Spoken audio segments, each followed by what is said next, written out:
Muy buenas tardes a todas las personas que están viendo este video. Mi nombre es Alfonso Castellano y hoy te voy a hablar sobre la teoría psicoanalítica de Sigmund Freud.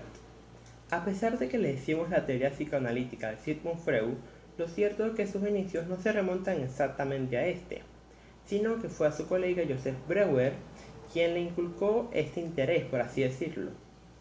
Siendo más específico, tenemos que Joseph Breuer estudió lo que fue el caso de Anna O, en el cual un paciente presentaba síntomas físicos, pero aparentemente no era ninguna causa física, es decir, no se estaba haciendo daño, no estaba haciendo ningún golpe ni nada por el estilo, pero tenía síntomas físicos. Joseph se interesó en el caso y al estudiarlo encontró que cuando ayudó a la paciente a llevar a la superficie, como quien diría, o a hablar sobre recuerdos traumáticos que tenía en su interior y los cuales había escondido dentro de ella misma o que le daba pena o algo de ansiedad hablarlos, descubrió que la paciente comenzó a mejorar. Freud, al escuchar sobre el caso, se sintió muy interesado en el papel o la actividad que tiene el inconsciente y nuestra mente interna sobre nosotros mismos, hasta tal punto que le llega a afectar físicamente. De aquí formuló las teorías que conocemos hoy en día, es decir, la teoría del psicoanálisis. Ahora bien, ¿cómo lo hizo Freud? Pues este comenzó con entrevistas con pacientes clínicos, los cuales poseían trastornos neurológicos. Pues al entrevistarlos se dio cuenta de que al llevar a la superficie los diferentes aspectos que ellos escondían en lo que él denominó el inconsciente, pudo elaborar teorías de la personalidad y que el desarrollo en su infancia, más específicamente el desarrollo psicosexual, influye en su vida adulta. Cuando hablamos del inconsciente tenemos que Freud este lo desarrolló como quien diría en dos etapas. En la primera creó lo que fue la estructura del inconsciente, el preconsciente y el consciente, lo cual se puede ver en un esquema de iceberg o una metáfora del mismo, en el que el consciente es las decisiones de las que somos conscientes racionalmente, es decir, como quien diría que está en el momento presente y sabemos lo que estamos haciendo. El inconsciente es una parte de ambas, en parte es lo que nosotros sabemos, pero también como quien diría lo que guardamos entre nosotros mismos. Son como esas memorias que no utilizamos en el momento presente, pero podemos recuperarlas. Claro, algunas se quedan muy dentro de nosotros, y aquí es lo que llamamos el subconsciente o inconsciente, que son todos esos comportamientos, impulsos, necesidades, deseos, metas que reprimimos dentro de nosotros mismos y nos sacan a fluir lo que es la superficie de nuestra personalidad. Esta estructura Freud la denominó de esta manera, aunque más adelante se cambió por lo que fue el yo, el ego y el superego.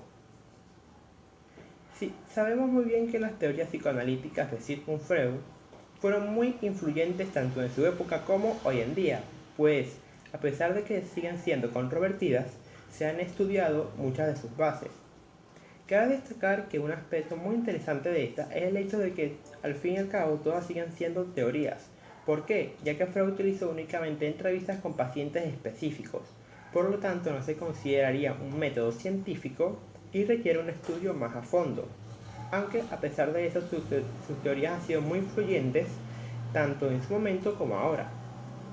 Ahora bien, también es cierto que ahora, o quien diría, es más abierta la corriente de la psicología, ya que en aquel momento sus teorías no solamente fueron controvertidas, sino que también causó, como quien diría, mucho escándalo.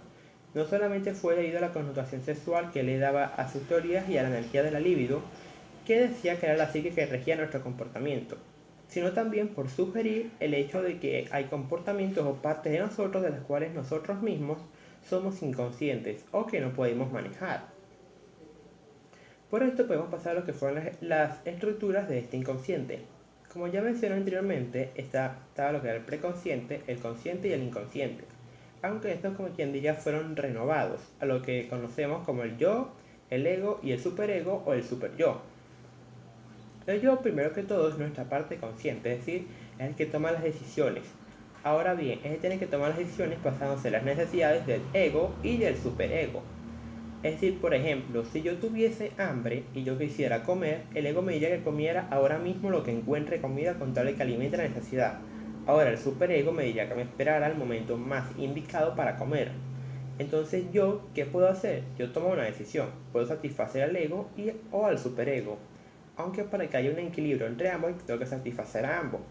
Así que yo podría ver y si tengo dinero puedo comprar comida ahora y voy a un lugar a comer de forma que es el momento adecuado para comer, satisfaciendo así la necesidad del hambre y la manera de hacerla socialmente correcta, como quien diría.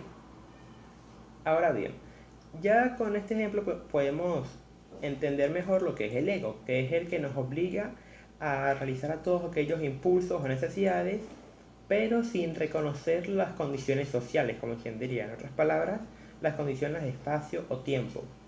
Por lo general, estas necesidades son muy básicas, lo que es comer, tomar agua, la necesidad sexual, entre otras cosas. Eso es como cuando una persona tiene sed y tiene que satisfacer la sed ya en ese momento. Y cabe destacar que cuando las necesidades no son satisfacidas en el momento, puede generar lo que es ansiedad o algún tipo de presión en la persona. Un ejemplo más claro de esto es cuando tenemos hambre también, pero si no comemos en el momento y seguimos con más y más hambre, eso se nos puede llegar a acumular que podemos tener un mal humor o algún tipo de ansiedad por comer. O incluso se también va la necesidad de sentir amor, es decir, de amar y de ser amado, que cuando no somos amados por ninguna persona podemos llegar a deprimirnos.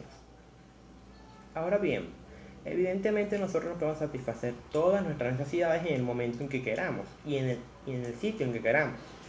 Es aquí donde interviene el superego, que es el que actúa como un juez de la moral teniendo en cuenta lo que es la conciencia o las condiciones socioculturales y de espacio-tiempo del ambiente. De forma que podríamos decir que el superego es el juez y si nosotros, como quien diría, cometemos algo que nuestra conciencia, nuestra moral consideraría incorrecto, el superego tiene un mecanismo de defensa que nos hace sentir culpa y arrepentimiento y eso nos lleva a reflexionar sobre nuestros actos. Como vemos, estas tres estructuras, lo que es el yo, el ego y el superego, evidentemente están en un constante conflicto. Por lo tanto, cuando este conflicto no está muy equilibrado y puede llevar al desequilibrio de alguna de las partes, se recurre a lo que son los mecanismos de defensa del yo. Por ejemplo, el desplazamiento. Un ejemplo del desplazamiento sería cuando nosotros tenemos algo, como quien diría que está fallando, y lo reemplazamos con otra cosa, lo desplazamos hacia otro lado. Por ejemplo, cuando hay problemas con los padres y nosotros lo sustituimos con alguna figura de mayor edad que sea muy cercana a nosotros, como por ejemplo un profesor o una profesora muy cercanos, o incluso pudiendo ser alguno de los tíos. También tenemos lo que es la negación. Esto es como quien diría que son aquellas personas las cuales rechazan o niegan el problema, de forma que ellas creen que está todo perfecto y son extremadamente optimistas respecto a eso. Este tipo de mecanismo puede llegar alterando a la persona y con el tiempo nos crean un problema de salud mental, ya que nuestras emociones no las estamos gestionando adecuadamente. Ahora bien, ¿en qué etapa se ve la creación de esta estructura o mecanismo del inconsciente, el superyo, el yo, el consciente, entre otros? Pues resulta que esto es en la etapa del complejo de Edipo en la cual se desarrolla este mecanismo según Sigmund Freud. Ahora bien, el complejo de Edipo a su vez es parte de las etapas de desarrollo psicosexual que se ve en la niñez, siendo la primera etapa la etapa oral, que dura aproximadamente 18 meses y comienza desde el momento de nuestro nacimiento. En esta etapa, el bebé busca el placer por medio de la boca, en el que en este caso esto representa lo que es el contacto del seno con la boca al recibir la leche materna. No obstante, cuando no se está recibiendo este placer en la boca, los bebés comienzan a hacer, como quien dice, a morderlo todo, o a meterse toda la boca, desde los juguetes, los papeles, lo que encuentran, cualquier cosa se mete en la boca con tal de generar ese roce que les dé ese placer. Una vez que se termina la etapa oral, comienza lo que es la etapa anal, y esta dura hasta los 3 años de edad. Como lo dice su propio nombre, consiste en el placer en el ano, es decir, en el roce que genera la defecación para el bebé. Ahora bien, Sigmund Freud le da a esto una explicación más simbólica, que es la relación con el ahorro y el desgaste de los recursos. Es decir, ya que el infante tiene que controlar su esfinge y puede decidir si hacerse en el momento, como quien diría, o aguantarse hasta un mejor tiempo. De aquí podemos ver cómo el placer pasa desde lo que es la boca hasta el ano, y esta a su vez cambia en la etapa genital, en la cual pasa a los genitales. En esta etapa genital o etapa fálica se crea lo que es el complejo de Edipo. Complejo de Edipo es donde comienzan a verse las diferencias entre niño y niña y esto lo van viendo los infantes, en el cual ven que el niño tiene un pene y la niña no tiene un pene. Por lo tanto, en el caso del niño, comienza a relacionarse con la madre y con el padre, es decir, ve a la madre como esa persona que satisface su necesidad, que en este caso es la de amor, o también cierta connotación sexual, y puede visualizar al padre como un rival, es decir, alguien que le está robando el afecto o la atención de su madre. Por lo tanto, según Freud, en esta etapa el niño puede sentir cierta atracción hacia la madre y puede buscar ganarse su atención, y para ello puede ser, por quien diría, vengativo con el padre o verlo de mala manera.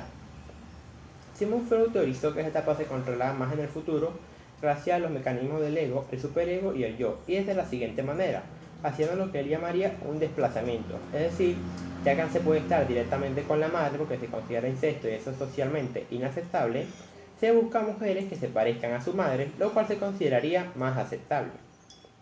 En el caso de la niña, Sigmund Freud teorizó lo que él llamaba la envidia de pene, es decir, que las niñas al ver que no tenían un pene, lo único que les queda para satisfacer esa necesidad era, como quien diría, darle un hijo varón a su esposo o a su futuro esposo.